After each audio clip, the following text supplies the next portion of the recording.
चलिए, तो आज से मैं शुरू कर रहा हूं कंट्रोल स्टेटमेंट। क्या होता है कंट्रोल स्टेटमेंट? सबसे पहले जो होता है आपका वो होता है कंट्रोल स्टेटमेंट। ठीक है, मैं यहां शुरू कर रहा हूं कंट्रोल स्टेटमेंट से।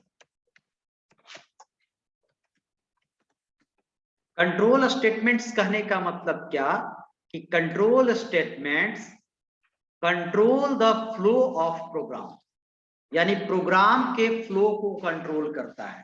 इसका मतलब ये हो गया कि आप जब भी कभी प्रोग्राम करते हो तो प्रोग्राम में हर एक लाइन यानी एक एक statement top to bottom execute करता है। अगर सपोज आपने 4 लाइन का कोई कोडिंग लिखा हुआ है तो चारों लाइन आपको टॉप टू बॉटम करेगा। ठीक है, ये 5 लाइन का है, यानी पहला लाइन करेगा, फर्स्ट लाइन में जो कुछ भी होगा, इनपुट होगा, आउटपुट होगा, वो सारा काम करेगा। फिर सेकेंड में आएगा, फिर थर्ड में आएगा। यानी इसमें प्रोग्राम का फ्लो जो है स्टार्ट टू एंड, कहीं पर फ्लो ब्रेक नहीं होता है, फ्लो को कंट्रोल नहीं करते हैं, फ्लो शुरू से लास्ट तक चलता है। कंट्रोल स्टेटमेंट में क्या करते हैं कि प्रोग्राम के फ्लो को कंट्रोल करते हैं। कैसे? अब देखिए क्या होगा कि अगर हम लोग इफ एल्स का यूज करते हैं तो कुछ पार्ट एग्जीक्यूट होता है और कुछ पार्ट एग्जीक्यूट नहीं होता है। अगर मैंने इफ यहां लगा दिया और कंडीशन ट्रू होगा तो ये पार्ट एग्जीक्यूट होगा और एल्स वाला पार्ट एग्जीक्यूट, यानी कि यहां एग्जीक्यूट करने के बाद प्रोग्राम सीधे यहां जंप मारेगा। यानी कहीं ना कहीं प्रोग्राम के फ्लो को यहां पर क्या कर रहे हैं, कंट्रोल कर रहे हैं। प्रोग्राम जो लाइन बाय लाइन चल रहा था उसको कंट्रोल करें कि नहीं, यहाँ के बाद आपको यहाँ जंप मारना है, यहाँ के बाद यहाँ आना है।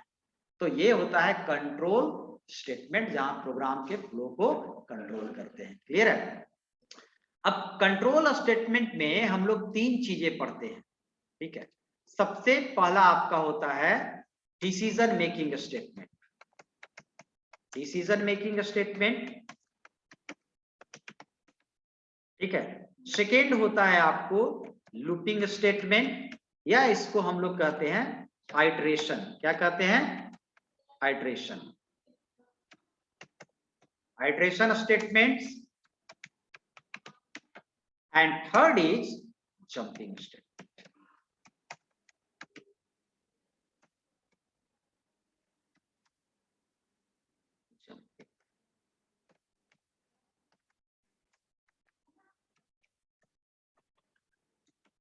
जंपिंग स्टेटमेंट, ये 3 चीज हम लोग कंट्रोल स्टेटमेंट में पढ़ते हैं। ठीक है, अब सबसे पहले हम लोग आएंगे और ये देखेंगे डिसीजन मेकिंग स्टेटमेंट में हम लोग पढ़ते हैं इफ एल्स।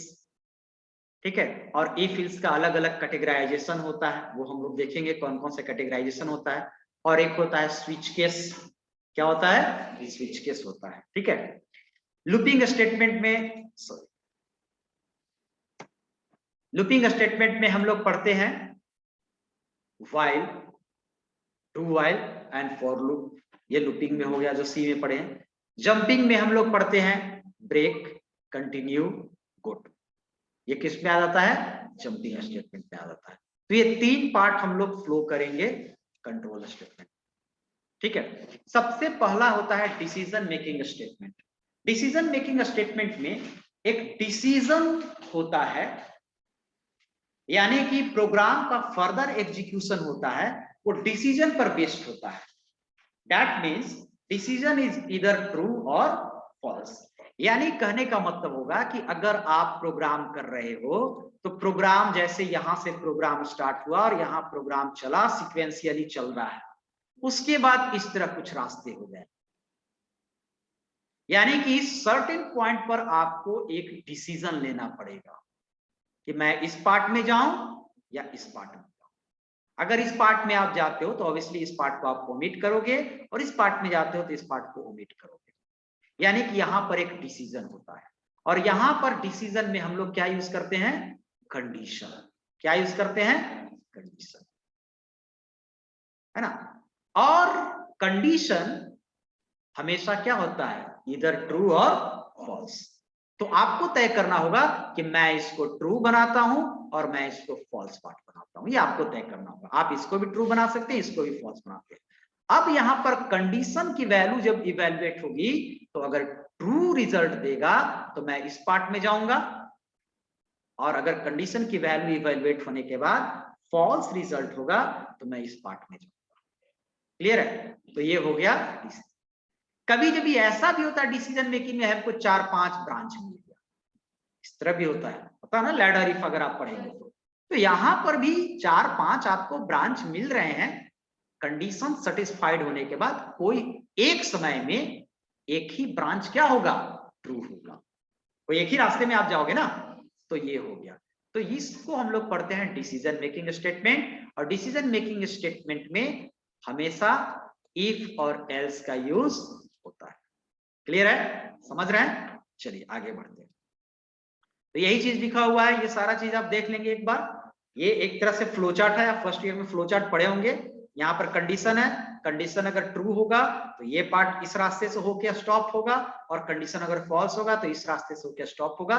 इन्हें ट्रू के केस में ये एक आपको मिला, और फॉल्स के केस में ये एक स्टेटमेंट आपको नहीं मिलेगा। ठीक है, चलिए अब क्या है कि यहां पर मैं थोड़ा सा बता देता हूं कि डिसीजन मेकिंग को हम लोग 4 भाग में कैटेगराइज करते हैं। कितने भाग में कैटेगराइज करते हैं?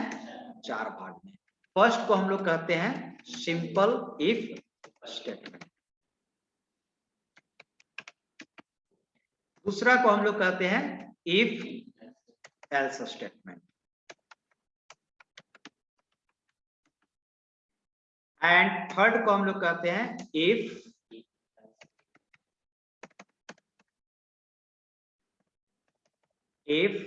Else if statement. ठीक है, जिसको हम लोग कहते हैं लैडर इफ। क्या कहते हैं? Ladder if. And fourth is nested if. तो ये हो गया। अब मैं थोड़ा सा इसको बोल्ड कर देता हूं। हाँ, सॉरी, एक हो गया आपको क्या? स्विच।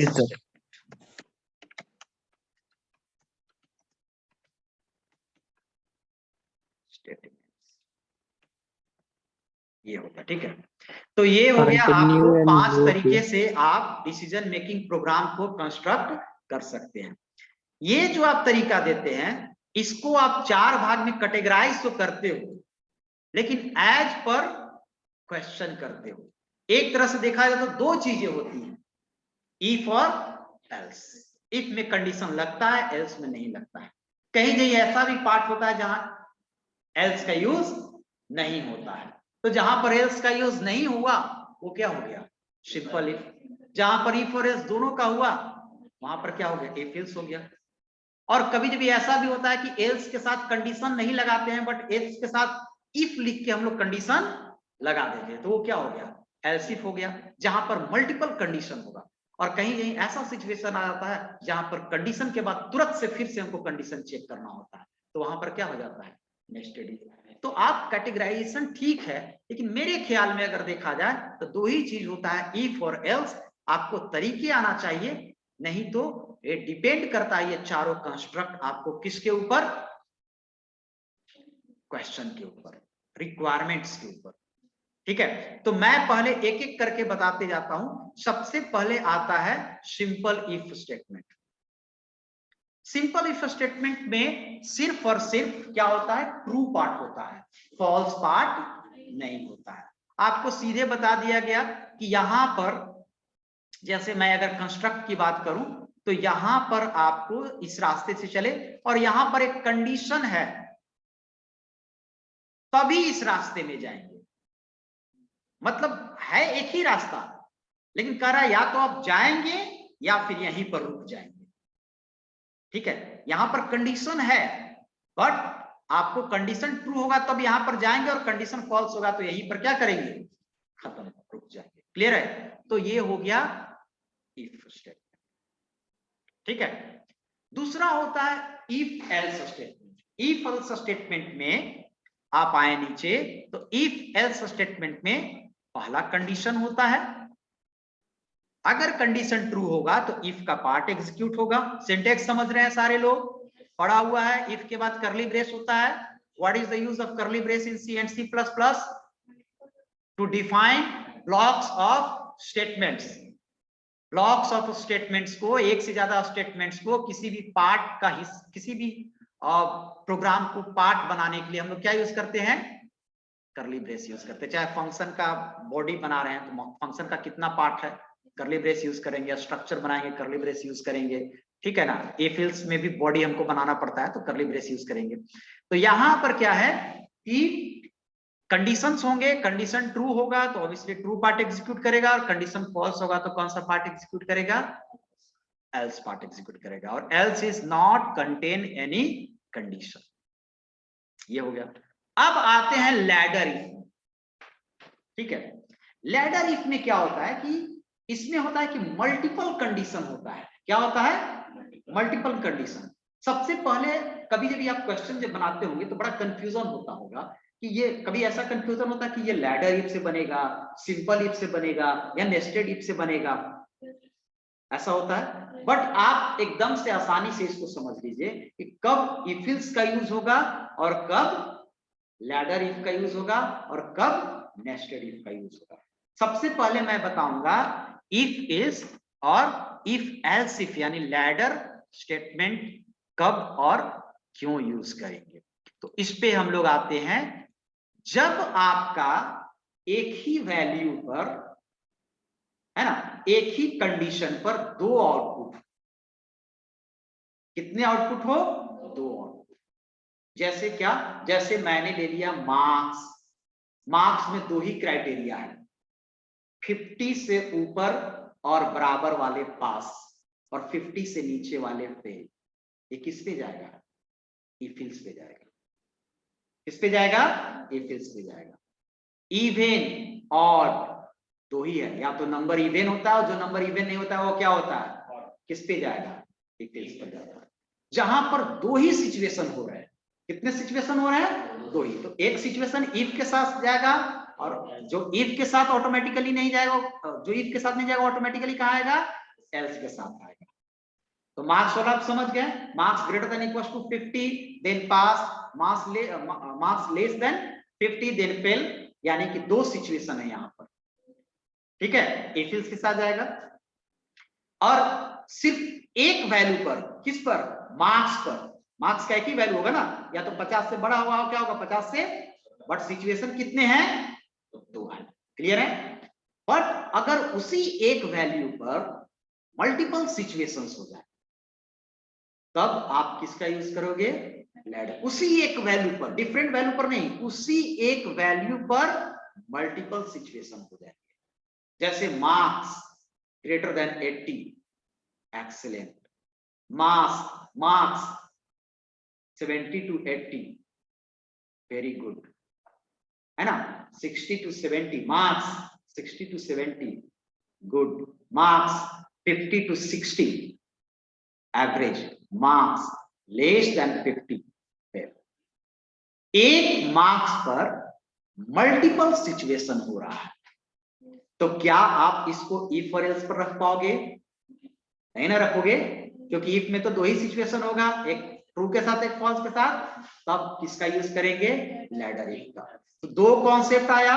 सबसे पहला कॉन्सेप्ट आया कि एक ही वैल्यू पर हम लोग हर जगह किसकी बात किए, मार्क्स की बात की है। ऐसा नहीं कि एक में मार्क्स ले लिए और एक में कुछ और ले लिए, तो वो नहीं चलेगा। एक कंस्ट्रक्ट बना रहे इफ एल्स इफ का, तो एक ही वैल्यू पर आना चाहिए। क्लियर है, समझ गए। चलिए ये हो गया। अब आते हैं नेस्टेड पर। नेस्टेड पर आते हैं।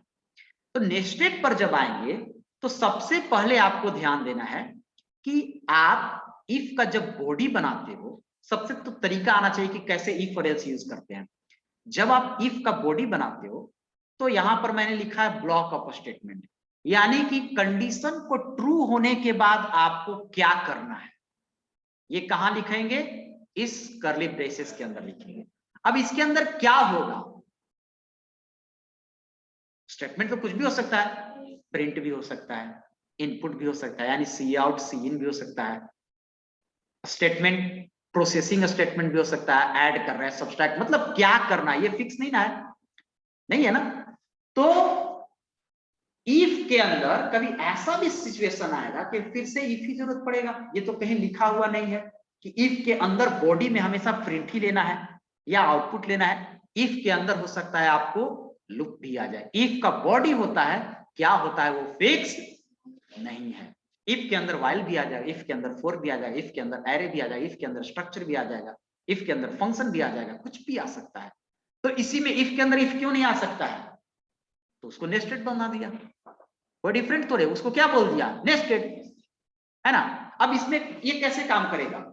जैसे अगर आपको कोई कंडीशन को ट्रू होने के लिए दो हर्डल्स लगातार पास करने हैं, दो प्रॉब्लम्स तुरंत तुरंत पास करना है ना। अब कहेंगे कि मार्क्स हमको देना है पास, ठीक है। तो अब पहले करेंगे मार्क्स, तो मार्क्स बोला कि आप 50 से ऊपर है, और तुरंत से उसको बोलेंगे रेगुलर। मतलब दो स्टूडेंट है, एक रेगुलर है और एक क्या है, कॉरस्पॉन्डिंग है।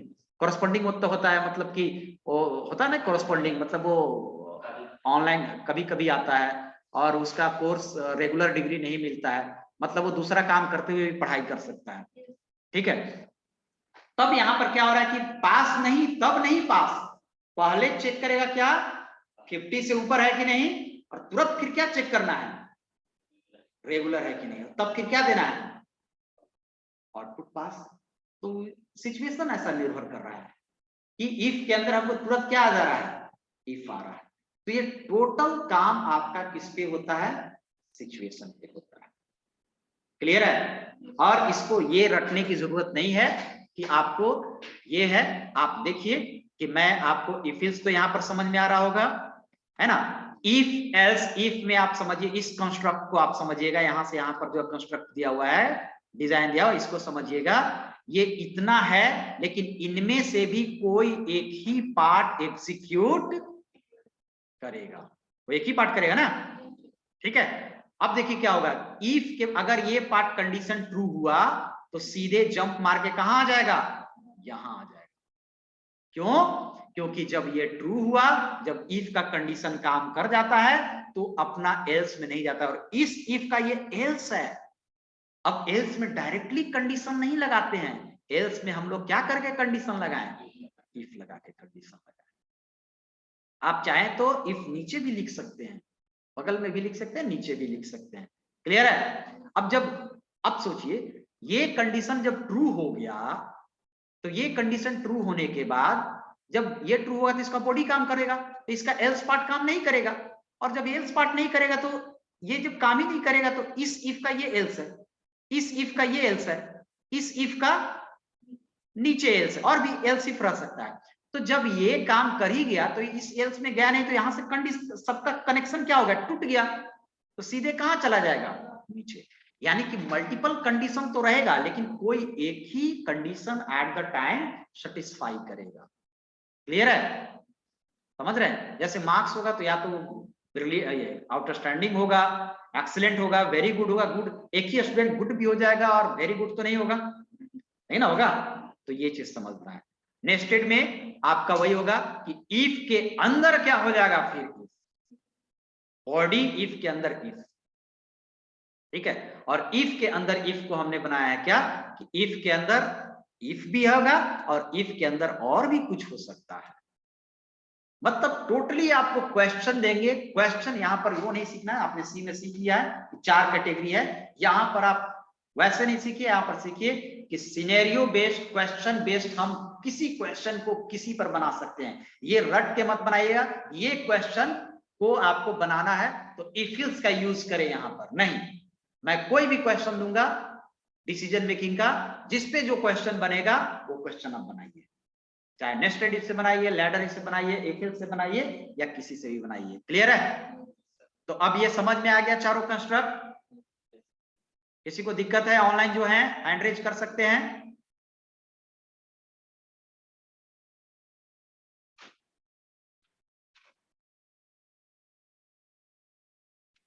अबुल कलाम, यार आवाज नहीं आ रहा है, क्या पूछना चाहते हो? आवाज आ रहा है, वहां ऑन करो तुम।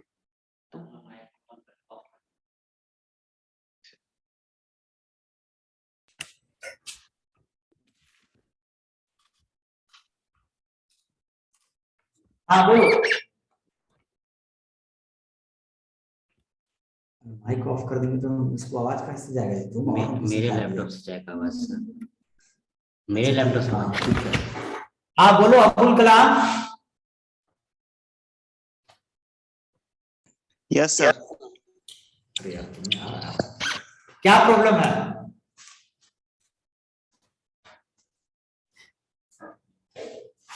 आगे बोलोगे?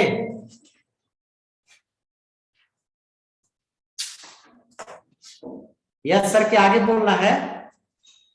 सर कोई नहीं है सर, ऐसे सर हैंड रेज हो गया। अच्छा ठीक है, तो इतना लेट किया तुमने। चलिए, तो ये हो गया आपको। तो पहले मैं आता हूं क्वेश्चन बेस्ड, मैं आपको बताऊंगा, ठीक है? सारा चीज क्वेश्चन बेस्ड क्या होगा, सारे का सिंटेक्स है। सिंटेक्स में किसी को पूछना है तो पूछ लेंगे, सिंटेक्स आप पहले से भी देखे हुए हैं, है ना? अब चारों को हम लोग क्वेश्चन वाइज डिफाइन करेंगे, किसी को कहीं पर भी यूज कर सकते हैं, और जहां पर कंडीशन की बात होगी वहां पर हम लोग क्या यूज करेंगे? इफ एल्स का यूज करेंगे। कब किसका यूज करेंगे ये हम लोग आते हैं क्वेश्चन का, और अब हम आपको क्वेश्चन भी देंगे। तो सबसे पहले हम लोग क्वेश्चन आते हैं।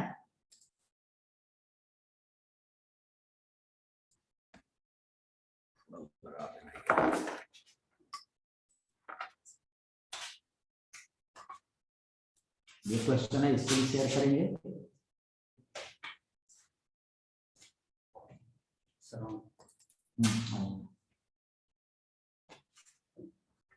चलिए, यहां से आपको इफ एल्स का क्वेश्चन है। फर्स्ट क्वेश्चन आप देखेंगे, मैं आपको दिखा रहा हूं। फर्स्ट क्वेश्चन आप देखिए, राइट। सब क्वेश्चन नॉर्मल नहीं दिए हैं, बड़ा निकालिए, छोटा निकालिए, ये निकालिए, वो निकालिए, ये सब आपने प्रैक्टिस कर लिया है। तो जितना सी ने प्रैक्टिस किए हैं क्वेश्चन, उस सबको आपको काम है किसमें? C++ में चेंज कर देना। मैं यहाँ बड़ा छोटा 3 नंबर के बीच, 4 नंबर के बीच उससे डिफरेंट क्वेश्चन दिया हूं, जो मुझे लगे कि इसमें बनना चाहिए, ठीक है? कम क्वेश्चन होगा बट डिफरेंट डिफरेंट क्वेश्चन होगा आपका। क्लियर है? इतना क्वेश्चन है आपको, इतना क्वेश्चन है इफ से ऊपर है। तो आप यहां पर देखिए, सबसे पहले है write a program to input basic salary of employee, calculate DA at the rate 18% if basic is greater than equal to 20,000। यानी कि यहां पर क्या हो गया? Condition, otherwise 15%। HRA at the rate 12.5% if basic is greater than or equal to 22,000। Clear है? Otherwise 8%।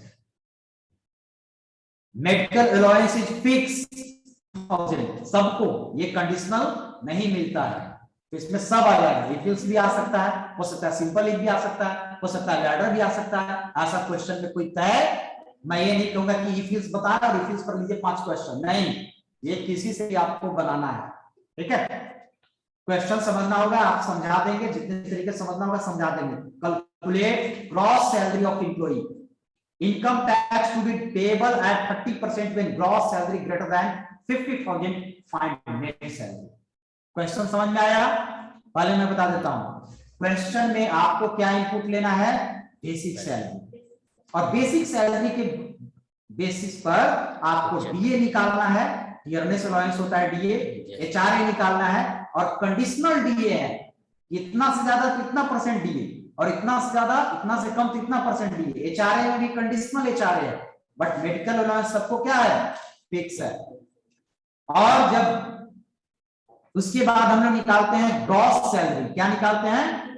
Gross salary में हम लोग जोड़ेंगे क्या? बेसिक सैलरी, डीए, एचआरए और मेडिकल अलाउंस। और उसके बाद जब ग्रॉस सैलरी पर फिर कंडीशन है कि अगर ग्रॉस सैलरी 50,000 से ज्यादा हो तो उसको क्या कटेगा? इनकम टैक्स कटेगा। कितना? 30%। और 50,000 से कम हो तो इनकम टैक्स इज 0, ठीक है? और उसके बाद फिर आपको निकालना है नेट सैलरी। या नेट सैलरी क्या होगा? तो gross salary minus income tax. ये क्वेश्चन मैं बना देता हूं, है ना? और जैसे है वैसे बनाते जाइए। इफ एल्स का हमको लग रहा है, इफ एल्स में किसका इफ एल्स का यूज होगा हम लोग यहां पर देखेंगे एज पर क्वेश्चन, ठीक है? तो आइए कोड ब्लॉक ओपन कीजिए।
has include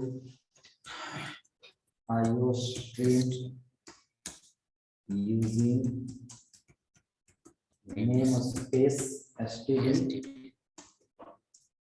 in name। Sir यहाँ हिंट की जगह void में नहीं भाई, शुरू में बता दें, कोड ब्लॉक में void main काम नहीं करता है, टर्बो में सर स्पेस में void कुछ है। सर स्पेस में पी सर इनका ओ करेक्ट है सर, इनकरेक्ट है सर। क्या क्या सर पूछा? नेम का स्पेलिंग गलती है। नेमिंग स्पेस में गलती है सर। अच्छा अच्छा, ठीक ठीक ठीक।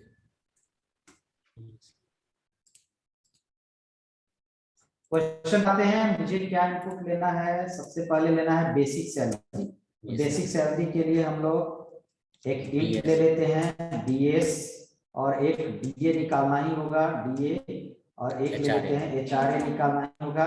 एमए फिक्स 2000 दे ही देते हैं, और एक ले लेते हैं आई टैक्स। आई टैक्स में पहले क्या ले लेते हैं? 0। ये हो गया।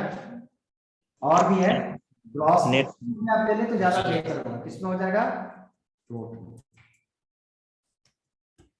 ठीक है।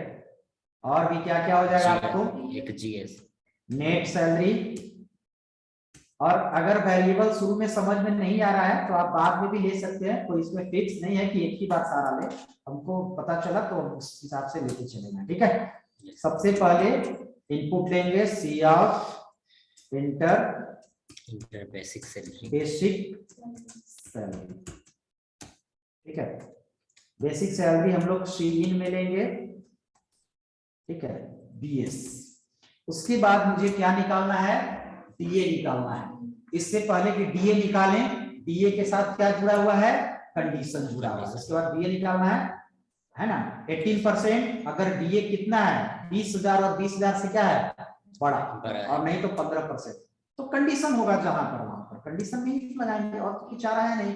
If BS basic salary greater than equal to 20,000 है ना। Yes sir. 20,000 सिंटैक्स आप सब जानते ही हैं। नीचे आएंगे, ये देंगे करली ब्रेस देंगे। ठीक है। तो क्या हो जाएगा? डीए इक्वल्स टू क्या हो जाएगा? बीएस का कितना हो जाएगा? 18%। 18/100। ठीक है। अब अगर सैलरी 20,000 से कम हो तो इसमें तो वही सिचुएशन हुआ, एक 20,000 से ऊपर गया और बराबर गया, और एक 20,000 से क्या हो गया? नीचे। तो क्या हो जाएगा? इफ एल्स हो जाएगा। तो एल्स। और एक चीज मैं और बता रहा हूं, डीए ये कॉपी कर लेना हूं मैं, कंट्रोल सी कंट्रोल वी, और यहां हो जाएगा बीएस इंटू 15%। तो मेरा कंप्लीट हो गया एक। ठीक है।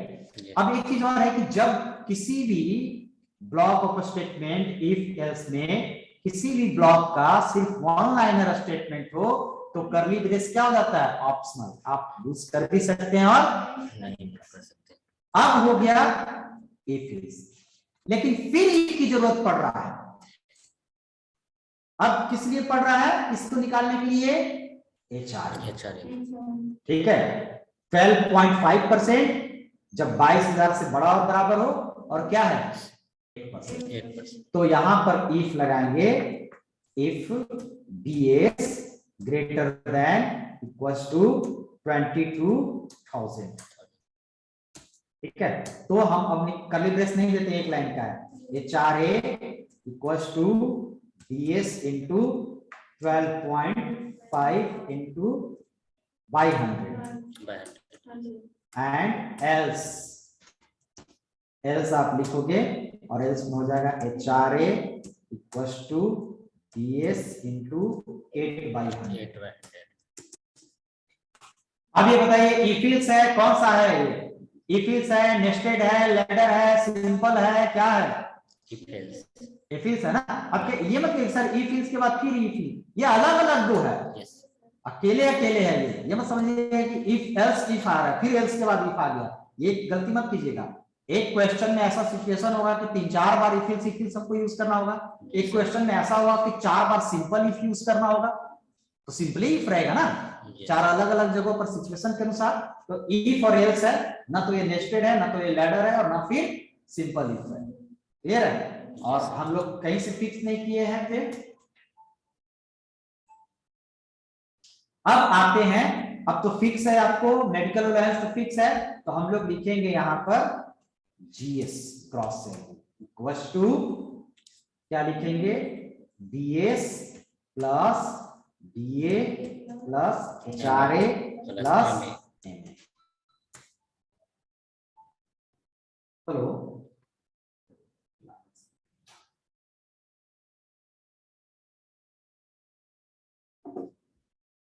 ठीक हो गया, एमए जीएस निकल गया। उसके बाद आएंगे, अब फिर से हमको निकालना है income tax, but income tax के लिए क्या है, कंडीशन है। तो जहां भी कंडीशन होगा, इनकम टैक्स निकालने से पहले हम लोग क्या यूज करेंगे, कंडीशन यूज करेंगे। और कंडीशन के लिए हम लोग यूज करते हैं इफ जीएस, ये है ना, yes greater than equals to 50,000, तो आई टैक्स क्या है,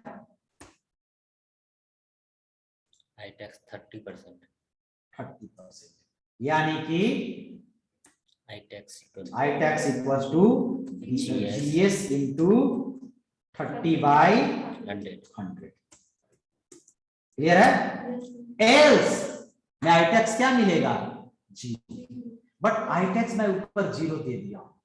अगर आई टैक्स ऊपर जीरो नहीं देते तो एल्स में मुझे क्या लिखना पड़ता, जीरो लिखना पड़ता, लेकिन मैं दे दिया हूं, तो यहाँ पर देखिए सिचुएशन ऐसा हो गया कि सिंपल इफ भी यूज हो गया।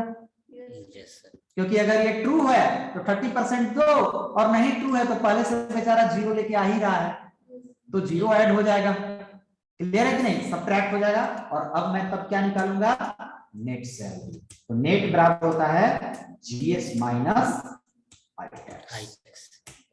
कंप्लीट। थोड़ा सा हम बैटिंग दे रहे हैं जिससे समझ में आए। ये हो गया, ये हो गया डीए के लिए, डीएस के लिए, ये हो गया सॉरी डीए के लिए, ये हो गया सारे के लिए, ये हो गया ग्रॉस सैलरी, और ये हो गया इनकम टैक्स के लिए, और यहाँ पर सिंपल इफ और इफ एल्स दोनों का यूज हो गया। क्लियर है?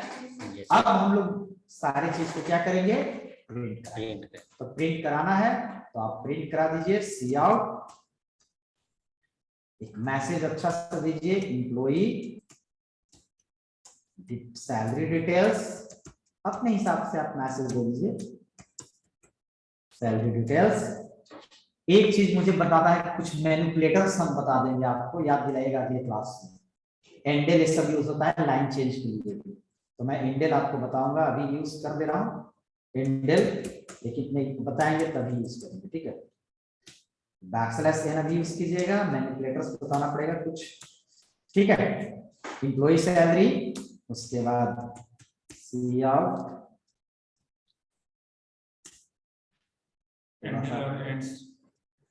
एंड्स नहीं एंडल बताएंगे, मैनिपुलेटर सी आउट, सबको प्रिंट करा दीजिए, बेसिक सैलरी इक्वल्स टू क्या हो जाएगा, डीएस। और अगर आप चाहते हैं कि डीएस ही सब प्रिंट करें, डीए एचआरए कितना निकल के आया, तो आप प्रिंट करा सकते हैं, ठीक है। तो मैं करा ही दे रहा हूं, तो क्या क्या हो जाएगा यहाँ पर, सबको कॉपी कर सकते, कंट्रोल सी, डीएस प्रिंट करेगा, इसको सब चीज पता चल जाए क्या क्या है। तो बेसिक हो जाएगा, ये डीए हो जाएगा, और इसको हम लोग डीएस, ये आपके ऊपर है कि क्या प्रिंट कराना है, क्या रिक्वायरमेंट कर सकते हो, एक ही काम नहीं कर सकते हो, लेकिन वहां पर तुमको थोड़ा सा क्लैरिटी नहीं मिलेगा ना, लाइन इसी में चेंज करना पड़ेगा। उसके बाद क्या हो जाएगा, एमए, उसके बाद फिर से तुम ये वाला डिजाइन दे दो, उसके बाद बेसिक सैलरी की जगह पर ग्रॉस सैलरी, ग्रॉस निकलाना पहले, ग्रॉस सैलरी जीएस, और उसके बाद फिर से डिजाइन देना है तो दे दो, और उसके बाद net salary, control C, net salary,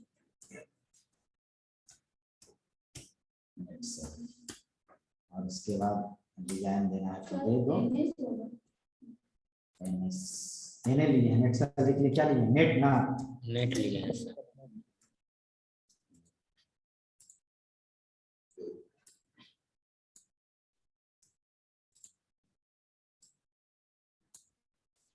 ठीक है। ये बीच बीच में ऐसे डिजाइन है, कंट्रोल एस और इसको बिल्ड एंड रन।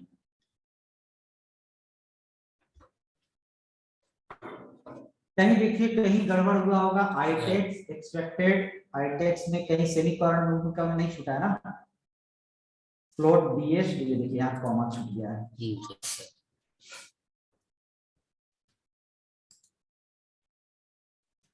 कहाँ कहाँ छूट गया जी, सी इन बीएस है सर यहाँ पे भी छूटा हुआ है। सेमीकोलन बहुत छूट रहा है, और कहीं है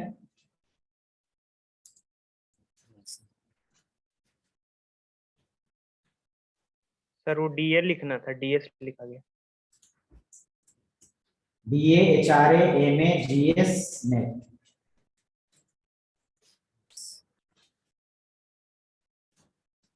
बेसिक सैलरी कुछ भी ले लो आप 25,000। लाइन चेंज करना भूल गए, एम्प्लॉय सैलरी डिटेल्स, और उसके बाद सब जैसे तैसे दे दिया है, तो हम लोग लाइन चेंज करें, और हम लोग चेंज करेंगे तो एक तो मुझे यहाँ चाहिए बैकस्लैश एन, और एक मुझे बीएस के बाद चाहिए, तो मैं इस लाइन के ये ले लेता हूँ, उसमें एक्स्ट्रा को ये जोड़ना पड़ेगा, इस लाइन को स्टार्ट में ले लेता हूँ, ठीक है। और इस लाइन के लिए स्टार्ट में तो दो लाइन चेंज करके ये, और इस लाइन के लिए स्टार्ट में ले लेता हूँ, इस लाइन के स्टार्ट में बैकस्लैश एन दो लाइन चेंज कर दे, क्लैरिटी रहे। ग्रॉस सैलरी बैकस्लैश एन, और इस लाइन में बैकस्लैश एन, और उसके बाद नेट सैलरी बैकस्लैश एन, और उसके बाद बैकस्लैश एन। काफी बैकस्लैश एन।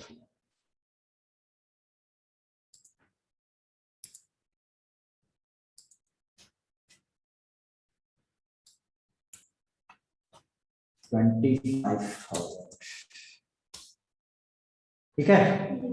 Yes sir.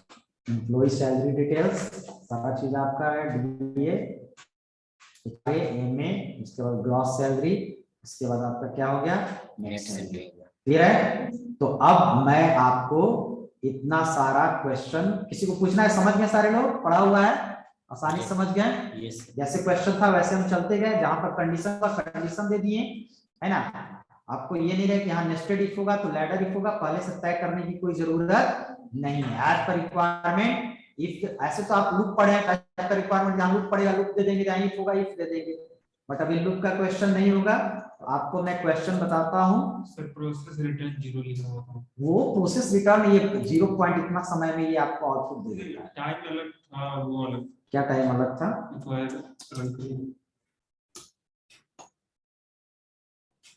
ये है एग्जीक्यूशन टाइम 5.79 इतना सेकंड में एग्जीक्यूट करिए, पता नहीं क्या देता है प्रोसेस रिटर्न। एग्जीक्यूशन टाइम यानी इतना सेकंड में क्या कर दिया, एग्जीक्यूट कर दिया प्रोग्राम को। ठीक है, चलिए कोई हैंड रेज किया है? यस राज बोलो। सर एक बार 50,000 से ऊपर सैलरी वाला भी दिखा दीजिए। 50,000 से ऊपर सैलरी वाला दिखा दो। अच्छा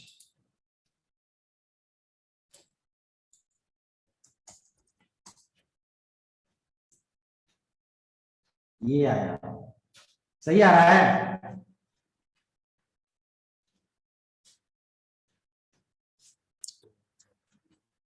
कहीं गड़बड़ आ रहा है क्या?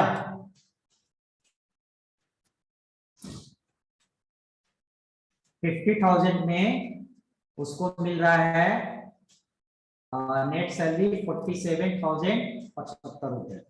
हालांकि सैलरी देने का तरीका थोड़ा सा हम लोग को गड़बड़ है। बेसिक 50,000 है तो उसको थोड़ा सा हम लोग इनकम टैक्स ज्यादा काट ले रहे हैं, है ना। 30%। तो इनकम टैक्स 30% कब कटता है? जब सैलरी कितना होता है, साल का 5 लाख हो गया ना बेस। तो एज पर मेरे क्वेश्चन के अनुसार ये क्या है, सही है। बाकी अब वैल्यू चेंज कर सकते हैं, क्या 10%। हाँ वो वैल्यू आप कुछ भी रख सकते हैं, 10% रखिए। आप 50,000 में अब दिए ही नहीं, आप 5 लाख कर दीजिए, वो अलग मैटर है। ठीक है, यस सर। समझ गया? Yes sir. चलिए तो नेक्स्ट क्वेश्चन। हाँ स्क्रीनशॉट लेना है, आप ले लीजिए एक बार, प्रोग्राम का स्क्रीनशॉट ले लीजिए। अब एक क्वेश्चन हम भेज देंगे आपको,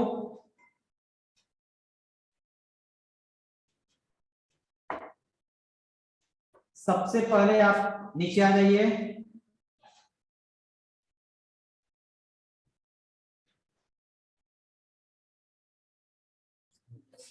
एक होता है लाइट शॉट, उसको इंस्टॉल करो।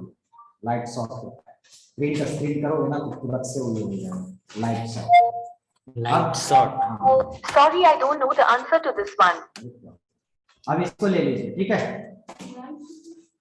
Light shot. स्लीपिंग टूल से भी बहुत अच्छा होता है, यूज करोगे तो।